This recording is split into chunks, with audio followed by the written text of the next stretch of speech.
रही है और इस बात का जवाब भारतीय जनता पार्टी दे कि आखिर जब बीजेपी और पीडीपी की सरकार थी तब उस गैंग का नाम क्या था जिनका नाम आज उन्होंने गुपकार गैंग रखा। हमारा है और हमारा रहेगा। ये आरएसएस के नेताओं का, ये भारतीय जनता पार्टी के नेताओं का देश नहीं है। मैं आज कॉन्फिडेंस तरीके से कह रहा हूं, अगर देश को बचाना है, भारतीय जनता पार्टी को हटाना है।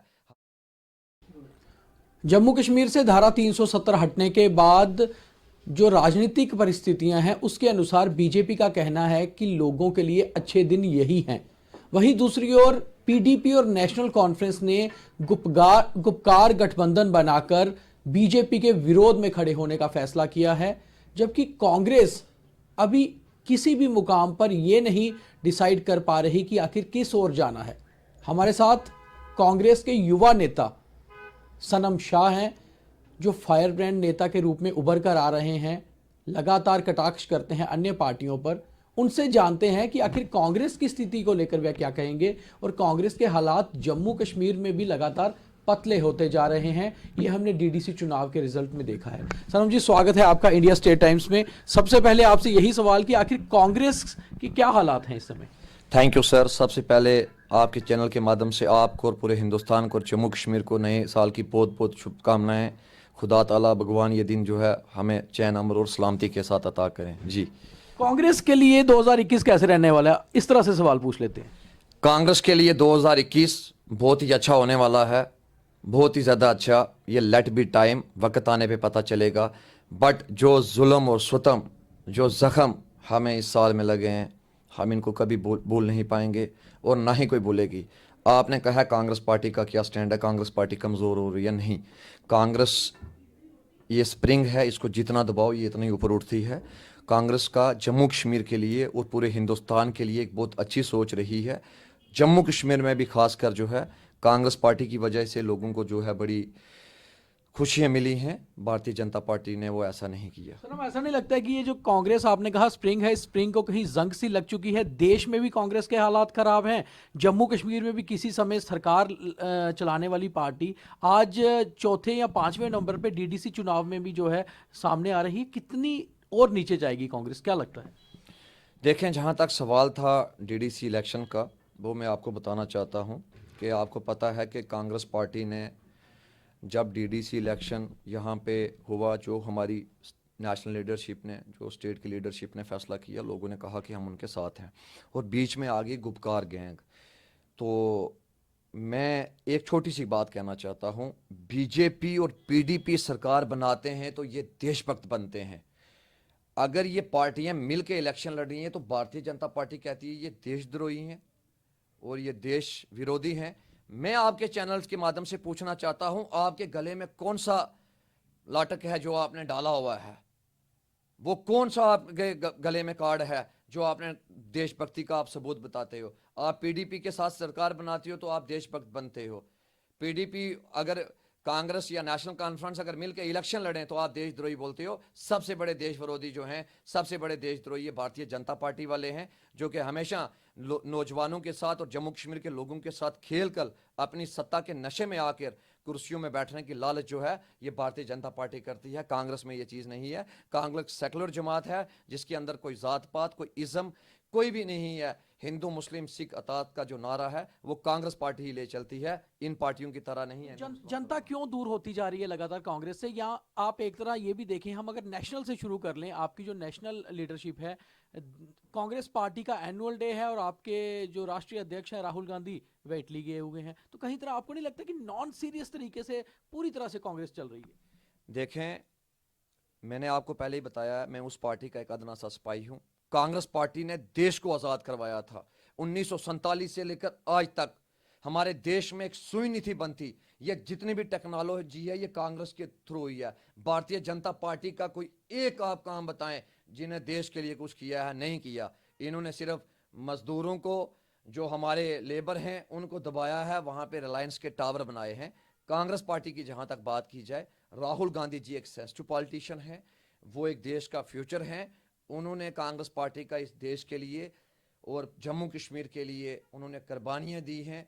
देश के लिए सोनिया गांधी जी विधवा हुए हैं और राहुल गांधी जी ने नौजवानों के लिए होकर वो अपनी जान रिस्क में डालकर हर प्रोटेस्ट में पहुंचते हैं। रही बात एनुअल डे है, आपने कहा राहुल जी बाहर हैं, ये पार्टी हाईकमांड या कोई बंदा बाहर भी जा सकता है। अगर हमारे देश के प्रधानमंत्री कितने हजार करोड़ जो है पैसा खर्च कर चुके हैं विदेशों पर, अगर राहुल जी बाहर चले जाते हैं तो नेशनल चैनल्स में और खासकर भारतीय जनता पार्टी के नेताओं को पेट में बहुत दर्द होता है। आप देश के प्रधानमंत्री से पूछें, आप बिरयानी खाने के लिए बगैर पूछे, आपको इनविटेशन नहीं दिया, आप पाकिस्तान चले गए हैं। आप जब से प्रधानमंत्री बने हैं मुझे नहीं लगता कि हिंदुस्तान पे आपने जो है चाय का कप भी पिया होगा।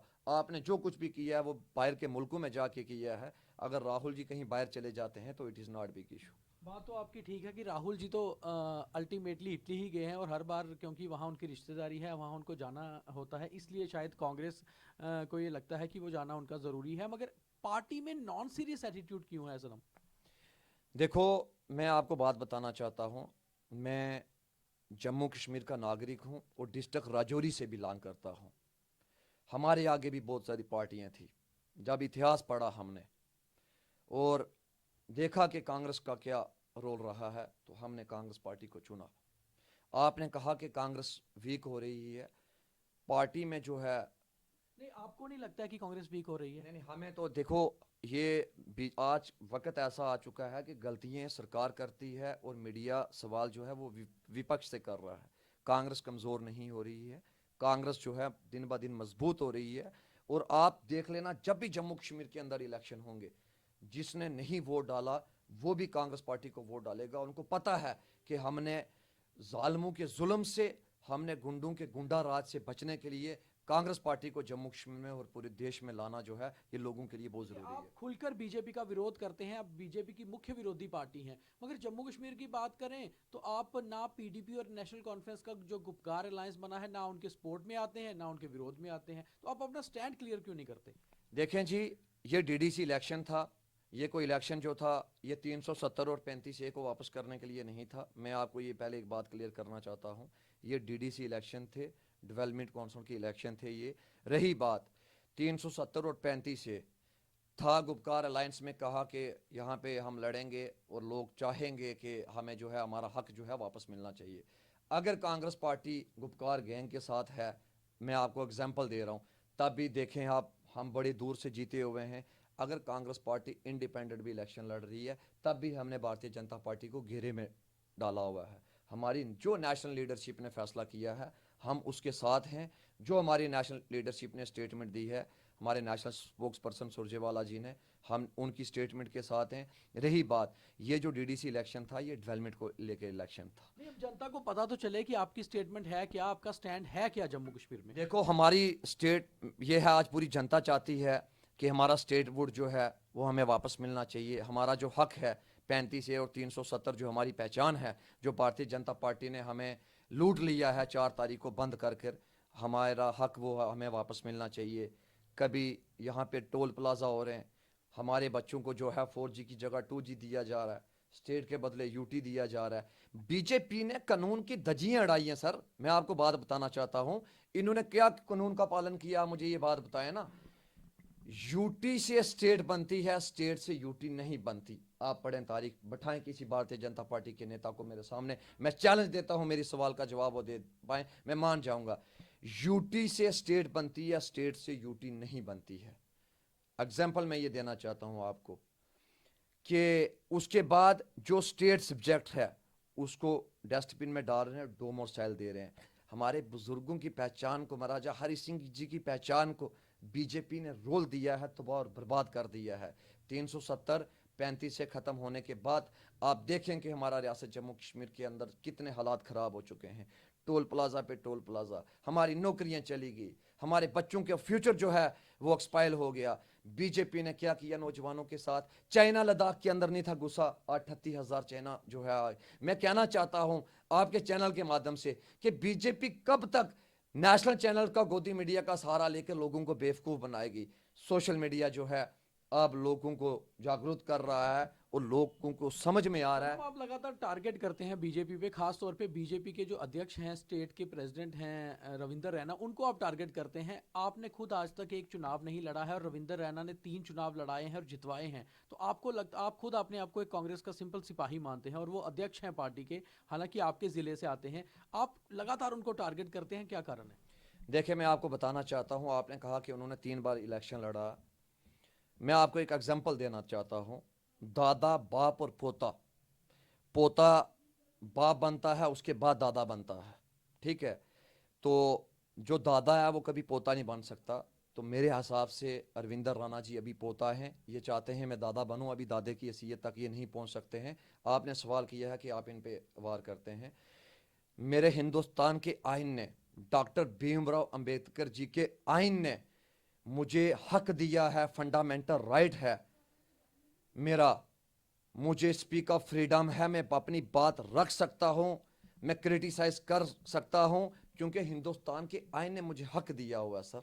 उसमें आप और भारतीय जनता पार्टी के नेता मुझे नहीं क्रिटिसाइज कर सकते। मैं क्रिटिसाइज कर सकता हूं, मैं पूछ सकता हूं, मैं अपना सवाल जो है कर सकता हूं। रविंदर राणा जी की आपने बात कही है कि उन्होंने चुनाव जो है लड़े हैं वहां से। आप जाकर रविंदर राणा जी से पूछें कि इस बार आप अपने घर से, जहां पे 80 और 90% जो पॉपुलेशन है वो हिंदू भाइयों की है, आप इस बार अपने घर से इलेक्शन हार के क्यों चुप करके बैठे हो? और आपको हराया भी किसने है? जिनका नाम दिया हुआ था आपने गुपकार, लोगों को गुमराह करने के लिए, हिंदू मुसलमान के इंजेक्शन लगाने के लिए। अरविंदर राणा जी जो है अपने घर से इलेक्शन हार चुके हैं। देखो, मेरे आइन ने मुझे हक दिया हुआ है। मैंने आपको पहले कहा है, हमने वो नेता देखे हैं जो अपने आप को बड़ा नेता समझते थे। मैं आज भी, आने वाले वक्त में भी हमेशा अवाम का नौकर ही तस्वर करूंगा। हमेशा कभी अपने आप को लीडर भी नहीं तस्वर करूंगा। हमेशा ये कहूंगा कि मैं अवाम का नौकर हूं और मैं नौजवानों का नौकर हूं। मैं अपनी बात रख सकता हूं। माना आप रविंदर रैना पर एक उंगली उठा रहे हैं कि उन्होंने नौशहरा सीट जो है बीजेपी हार गई है, मगर क्या आपकी दूसरी उंगली अपने अध्यक्ष की ओर उड़ेगी? जीए मीर जो है आपके स्टेट प्रेसिडेंट, उनका बेटा डूरू से हार गया है, जो उनकी अपनी सीट हुआ करती थी। दूसरी उंगली उनकी ओर उठाएंगे आप? देखें, मैं आपको बताना चाहता हूं, 65% जो पोलिंग है वो बीजेपी के अगेंस्ट हुई है। आपने पहले कह नहीं, दिया जो मैंने गुप्ता। पूछा कि आपके अध्यक्ष का बेटा भी हारा है। मैं आपको बताना चाहता हूं, लोगों को देखो, लोगों का एक ही मकसद था कि हमने बीजेपी को हराना है। हमारे से बड़े लोगों ने पूछा ये सवाल कि कांग्रेस पार्टी का जो है क्या विचारधारा है, कांग्रेस पार्टी की क्या सोच है। हमारी नेशनल की लीडरशिप ने जो फैसला किया, हम उसके साथ थे। रही बात, ये लोगों का फैसला था सर, लाइक करना और डिसलाइक करना। हमारी कांग्रेस की किसी नेशनल लीडरशिप ने आकर यहाँ प्रचार नहीं किया, क्यों वोट नहीं नहीं लाए दिए। आप अपने नेशनल लीडर्स को? क्यों नहीं लाए? क्या देखो लोग ये पसंद नहीं कर रहे थे या आपको लगता था कि कोई फायदा नहीं होगा? देखो ये फैसला लोगों ने करना था। ये डीडीसी इलेक्शन था, एमएलए इलेक्शन नहीं था, ये कोई एमपी इलेक्शन नहीं था। ये लोगों के ब्लॉक का, डिस्ट्रिक्ट डेवलपमेंट काउंसिल का इलेक्शन था। ये फैसला लोगों ने करना था। आप नेशनल लीडरशिप को लाकर यहाँ पे आप बोलोगे वोट दो, जैसे बीजेपी ने नेशनल लीडरशिप को लाया। यहाँ के लोगों ने कहा भाई आप नेशनल लीडर हैं, आप इस टाइम आप पंजाब के अंदर क्यों नहीं जा रहे? किसान कितने वहां पे रोडों में बैठे हुए हैं। हमारे हिंदुस्तान के अंदर कितनी जगह जो है नौजवान खुदकुशी कर रहे हैं। आप जम्मू कश्मीर में आके लोगों को क्यों बेवकूफ़ कर रहे हो? और ये बीजेपी जो है इलेक्शन वहां पे हारी है। रही बात आपने की है कि हमारे जो कांग्रेस पार्टी के प्रेसिडेंट हैं, उनके जो बेटा हैं इलेक्शन वहां से हारे हैं, ये लोगों के डिसाइड करना था। और मैं आपको ये बात बताना चाहता हूं, बीजेपी ने, हमारे सोर्सेज जहां तक बता रहे हैं, ये कहते थे हमने जो है सब कुछ अपनी मुट्ठी में रखा हुआ है। ऐसे ऐसे इलाके भी हैं सर, मैं आपको डिस्ट्रिक्ट राजौरी दरहाल का मैं बताता हूँ। आज भी सोशल मीडिया में वो वीडियो वायरल है। हमने डीसी ऑफिस में प्रोटेस्ट किया, 100% पोलिंग वहां पे हुई सर। आप मुझे इतनी बात बता दें, क्या 100% पोलिंग किसी जगह से हो सकती है? मरे हुए लोगों के भी वोट जो है इन्होंने डाले हुए हैं। इन्होंने अगर सत्ता पाई है, हमेशा गुंडा राज से चलाई तो है। आपने इलेक्शन कमीशन के सामने ये सवाल क्यों नहीं उठाए हैं? क्यों मेमोरेंडम उनको नहीं दिया जा रहा? सर, हमने डीसी ऑफिस में प्रोटेस्ट किया। मैंने खुद सर जो है इलेक्शन कमिश्नर जी को फ़ोन किए, ऑन मीडिया किए, जो सेकंड इलेक्शन कमिश्नर थे उनको फ़ोन किए। हमारी बात कौन सुनता? आज आप मुझे इतनी बात बताओ ना, आज हम कहाँ पे जाएं? जिस जगह पे जाओ कहते हैं सब सिस्टम हमारा अपना है। हमने हमारे पास यही था, जिस दिन पोलिंग हुई रात को देखा 100% पोलिंग है। हमने आए डीसी दफ्तर के बाद, हमने डीसी साहब से, एडीसी साहब से मिले। हमने कहा मैं सर ये बात है, उन्होंने भी कह दिया कि हम आपकी बात आगे पहुंचा देते हैं। हम एडमिनिस्ट्रेशन का भी शुक्रिया अदा करना चाहते हैं, रजौरी एडमिनिस्ट्रेशन का भी शुक्रिया अदा करना चाहते हैं। उन्होंने हमारी बात आगे तक पहुंचाई। पर आगे क्या हुआ, पहले कह रहे थे जी कोई फिक्र नहीं करनी, हमने सेटअप किया हुआ है, हम किस से जाके इल्तिजा की भीख मांगेंगे। मतलब आज आज पूरी तरह से आप अपने आप को, कांग्रेस को विक्टिमाइज शो कर रहे हैं कि कांग्रेस के खिलाफ बीजेपी वो कर रही है। अगर आपकी पार्टी ही इतना कमजोर हो रही है तो आप लोगों के हक हकूक के लिए कैसे आगे आएंगे, कैसे लोगों का विश्वास जीतेंगे? देखें, कांग्रेस पार्टी वीक नहीं हो रही है, कांग्रेस पार्टी मजबूत हो रही है। Congress party day by day जो है मजबूत हो रही है। वो इस तरीके से मजबूत हो रही है, मैं ये कहता हूं 65% जो पोलिंग हुई है सर, ये बीजेपी के अगेंस्ट हुई है। और बीजेपी के, आपको पता है, जो यहां पे कैबिनेट मंत्री रहे हैं, जो यहां पे फार्मर मिनिस्टर रहे हैं, वो इलेक्शन हारे हुए हैं। क्योंकि अब इनको कोई चारा नहीं था चलता। राम मंदिर, बाबरी मस्जिद, हिंदू मुसलमान सब कुछ हो गया था। लास्ट पे इन्होंने नाम दे दिया गुपकार का। मैंने उसमें कहा कि अगर गैंग है तो भारतीय जनता पार्टी के नेताओं की है और आरएसएस के नेताओं की है। और मैंने कहा जब बीडीपी के साथ आपने सरकार बनाई थी, आपकी गैंग का क्या नाम था? मैंने इनके बीजेपी का जो नेशनल स्पोक्स पर्सन है शाहनवाज जी, मैंने उनको पूछा, मैंने कहा जब आपने पीडीपी के साथ सरकार बनाई थी तब आपके पास क्या था? है, हमारे पास देशभक्ति का सबूत था। मैंने कहा नहीं, देशद्रोही का सबूत था आपके पास। वो इनके स्टेट जो नेशनल स्पोक्स पर्सन है, सॉरी, शाहनवाज जी मेरी बात का जवाब नहीं दे पाए। वो उन्होंने बात को, मैंने दोबारा काउंटर किया, मैंने कहा बताएं, आप पीडीपी के साथ सरकार बनाते हैं तो आप देशभक्त बनते हैं, ठीक है, अब आप देश विरोधी। मैंने कहा सबसे बड़े देश विरोधी आप हैं, सबसे बड़े देशद्रोही आप हैं, जो कि चैनलों का सहारा लेकर लोगों को बेवकूफ बना रहे हैं। सर, इनकी तिरंगा रैली कभी जम्मू पे होती है, कभी कहते हैं तिरंगा रैली। हम कहते हैं अगर तिरंगा लगाना है तो जाके लद्दाख के अंदर लगाओ। चाइना 38,000 स्क्वायर फीट जो है गलवान घाटी के अंदर आ चुका है। देश के प्रधानमंत्री कितना बड़ा झूठ बोलते हैं कि हमारी सीमा में कोई गुस्सा नहीं है। मैं पूछना चाहता हूं आपके चैनल के माध्यम से, मेरे ये भाई देखने वाले, ये लोग फैसला करेंगे अगर मैं गलत बोल रहा हूं। देश के प्रधानमंत्री कहते हैं हमारी सीमा में कोई गुस्सा नहीं है। हमारे देश ने 20 बच्चे खोए हैं, वो हमारे 20 जो फौजी हैं वो कैसे शहीद हुए हैं। देश के प्रधानमंत्री ने कहा कोई नहीं गुस्सा। वहीं पे राजनाथ सिंह जाके पार्लियामेंट के अंदर एक्सपोज करते हैं चाइना जो है 38,000 स्क्वायर फीट जो है वो गलवान घाटी के अंदर आ चुका है। बीजेपी के अंदर खुद कितने बड़े क्लैश हो रहे हैं, एक दूसरे के राज छुपाने के लिए ये एक्सपोज हो रहे हैं। आज बीजेपी कब तक जो है, ये सब कुछ होने के बाद भी सनम लगातार प्रधानमंत्री मोदी के साथ देश की जनता खड़ी है, क्या कारण है, क्या जादू है उनमें? सर कैसे खड़ी है? मोदी जी को लाइक से ज्यादा डिसलाइक हो गए हैं।